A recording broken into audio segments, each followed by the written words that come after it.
Hello friends, আমি Pradip Das and welcome to finance with Dip, যেখানে আমরা ফিনান্স এবং ইন্স্যুরেন্স সম্পর্কে জানব। এই ভিডিওটি একটি ভিডিও সিরিজের অংশ। প্রথম ভিডিওতে আমরা আলোচনা করেছি সিবিল স্কোর কী। দ্বিতীয় ভিডিওতে আমরা জেনেছি ফ্রিতে কিভাবে সিবিল স্কোর চেক করা যায়। এই দুটো ভিডিও যদি না দেখে থাকো তাহলে অবশ্যই দেখে নাও, ডেসক্রিপশনে লিঙ্ক দেওয়া আছে। এই ভিডিওতে আমরা জানব কিভাবে সিবিল স্কোর ইমপ্রুভমেন্ট করা যায় ও কি করলে সিবিল স্কোর ডাউন হয়। চলো ব্ল্যাকবোর্ডে। প্রথম যে কারণটা সেটা হচ্ছে লোন রিপেমেন্ট ডিউ বা ডিফল্ট হলে সিবিল স্কোর ডাউন হয়। সিবিল স্কোর ডাউন হওয়ার এটা সব থেকে বড় কারণ। সেকেন্ড, লোন সেটেলমেন্ট হলে সিবিল স্কোর ডাউন হয়। লোন সেটেলমেন্ট মানে সাপোজ আমি একটা ব্যাংক থেকে লোন নিলাম, 1,00,000 টাকা লোন নিয়েছি, 2-3টে ইএমআই দিয়েছি, তারপরে ইচ্ছাকৃতভাবে দিচ্ছি না বা দিতে পারছি না।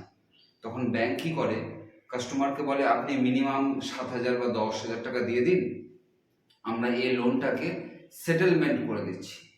তো এই লোন সেটেলমেন্ট যদি হয় সেক্ষেত্রেও সিবিল স্কোর ডাউন হয় এবং পরবর্তীতে এই সেটেলমেন্ট কেসে লোন পেতে সমস্যাও হয়। Third, highest credit limit use.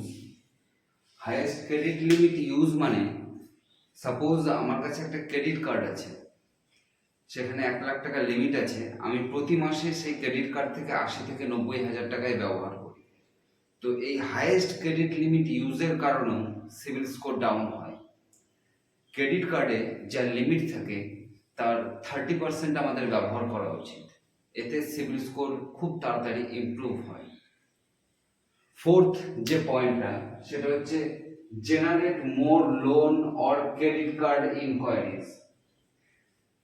Generate more loan or credit card enquiries, ধরা যাক আমি 2 থেকে 4 মাসের মধ্যে প্রচুর লোনের জন্য অ্যাপ্লাই করেছি বা ক্রেডিট কার্ডের জন্য ইনকোয়ারি করেছি। এই লোনের জন্য অ্যাপ্লাই বা ক্রেডিট কার্ডের জন্য ইনকোয়ারি যদি অনেক হয় সেক্ষেত্রেও সিবিল স্কোর ডাউন হয়।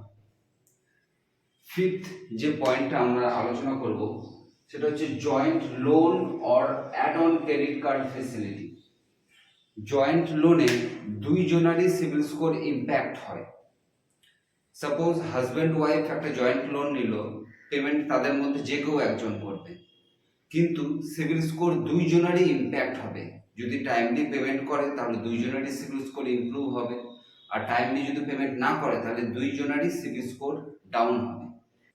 একই রকমভাবে অ্যাড অন ক্রেডিট কার্ড ফেসিলিটিতেও যদি কোনো ক্রেডিট কার্ড হোল্ডার তার ক্রেডিট কার্ডের সাথে অ্যাড অন ফেসিলিটিটাকে ইস্যু করে, তাহলে যার নামে অ্যাড অন করছে সে বা ক্রেডিট কার্ড হোল্ডার তারা দুইজনেই যদি পেমেন্ট ডিলে করে বা সময় মতো করে তাহলে দুইজনারই সিবিল স্কোর ইম্প্যাক্ট হয়। সিক্সথ যে পয়েন্ট আছে সেটা হচ্ছে গ্যারেন্টার ইন এ লোন। লোকে বলে যে চল একটা সই তো করতে হবে, বড় কি ব্যাপার, কিন্তু এখানে বুঝার ব্যাপার আছে। বড়োয়ার যদি পেমেন্ট টাইম মতো না করে তাহলে গ্যারেন্টারের সিবিল স্কোর ডাউন হয়। ইনফ্যাক্ট বড়োয়ার যদি টাইম মতো পেমেন্ট না করে তাহলে ব্যাংক গ্যারেন্টারকে বলে যে আপনি পেমেন্ট করুন। যদি আমি লিগালি বলি তো বড়োয়ার যদি টাইমলি পেমেন্ট না করে তাহলে গ্যারেন্টারের রেসপন্সিবিলিটি লোনের পেমেন্ট করার।